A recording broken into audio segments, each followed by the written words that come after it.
Kabla ya taarifa hizi ambazo ni za asili, ambazo ni za ndani, naomba ikiwa ni mgeni uchukue sekunde moja tu uponyeze patoni ya subscribe na uwashe kengele ili kuendelea kupata taarifa za ndani ambazo ni za asili, haziwezi kupatikana katika vyombo vingine vya habari kila wakati.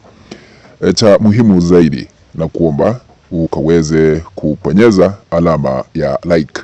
Karibu ni kufahamisha wakati tunabeberusha matangazo haya kutoka Mbeya hapa Tanzania.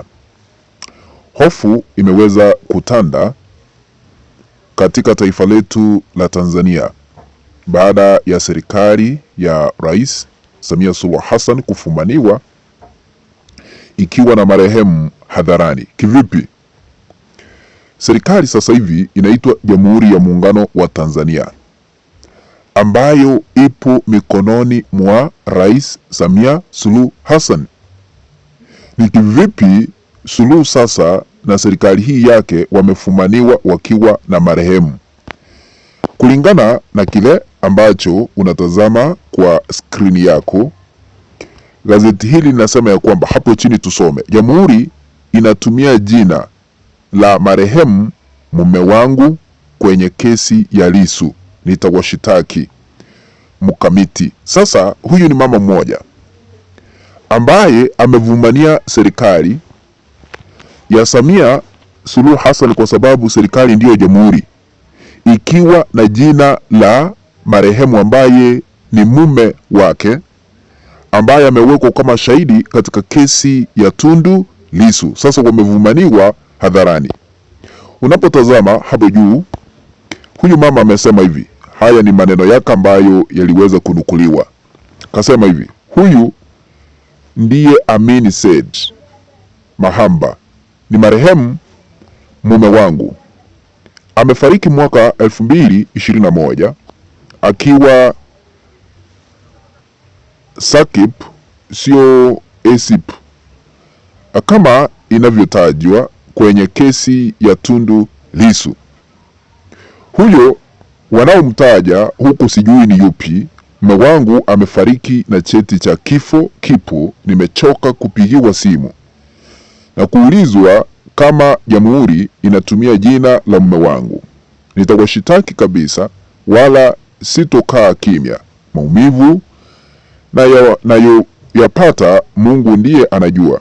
Naomba muache mume wangu apumzike kwa amani. Miaka aliyotumikia jeshi la polisi inatosha. Najua hii kesi ya Tundu Lissu hakuna mahali inaenda. Tundu Lissu alizuiliwa kwa kesi ya uhaini ambayo alishtakiwa na serikali ya Samia Suluhu Hassan, ambayo sasa serikali ni jamhuri. Sasa imefumaniwa kwamba miongoni mwa mashahidi ambao serikali ya rais ipo nayo ni marehemu hawapo. Kama huyu mama amejitokeza na kusema ya kwamba mume wake alikuwa anatumikia jeshi la polisi Tanzania, sasa jina lake linatumika kuwa kama shahidi katika kesi ya Tundu Lissu.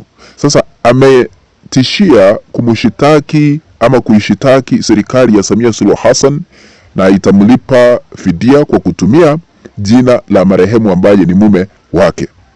Sasa hii inaonyesha wazi kwamba kesi ya Tundu Lissu ni kesi ya siasa, sio kesi halali, ni kesi ambayo haina msingi, ni kesi ambayo haina ushahidi wa kutosha, ni kesi ambayo ni jeuri ambayo inatumika na serikali ya Samia Suluhu Hassan.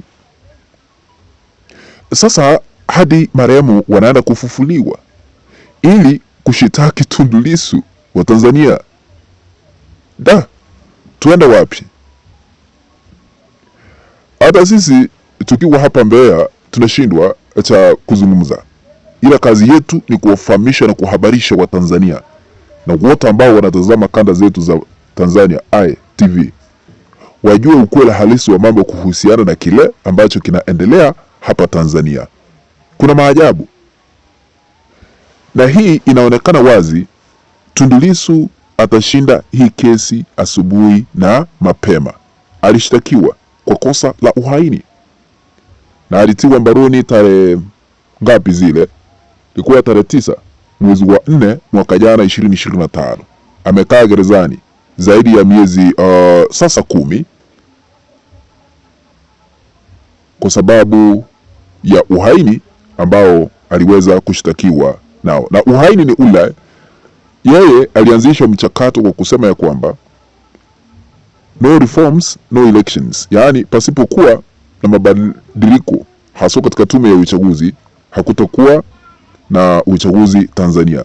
Jambo hilo ndilo liliweza kumsukuma hadi gereza la Ukonga ambapo anatumikia kifungo ambacho hatukijui kufikia sasa, lakini kesi inaendelea katika mahakama ya Dar es Salaam.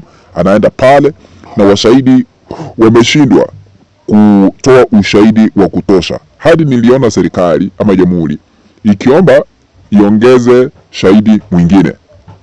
Majaji wakakataa, haiwezekani, wakiwa na mashahidi ambao wanajificha faragani pale. Hao wote wameshindwa kutoa ushahidi, wakati Tundu Lissu anapowauliza maswali wanashindwa kujibu, ni kusema la sijui la. Yaani kesi hii ni ya mchongo tu. Kesi hii aliweza kupambikiziwa mwenyekiti wa kitaifa wa Chama cha Maendeleo na Demokrasia nchini Tanzania, Tundu Lissu. Wiki jana Umoja wa Mataifa uliweza kutoa amri kwa serikali ya Samia Suluhu Hassan kwamba imwachilie mara moja Tundu Lissu pasipokuwa na sharti lolote, lakini inaonekana serikali ya Samia Suluhu Hassan imeshupaza shingo, imekataa kutii amri ambayo inatolewa na Umoja wa Mataifa. Unajua haya ndio yanasababisha hata Tanzania sisi kunyimwa misaada.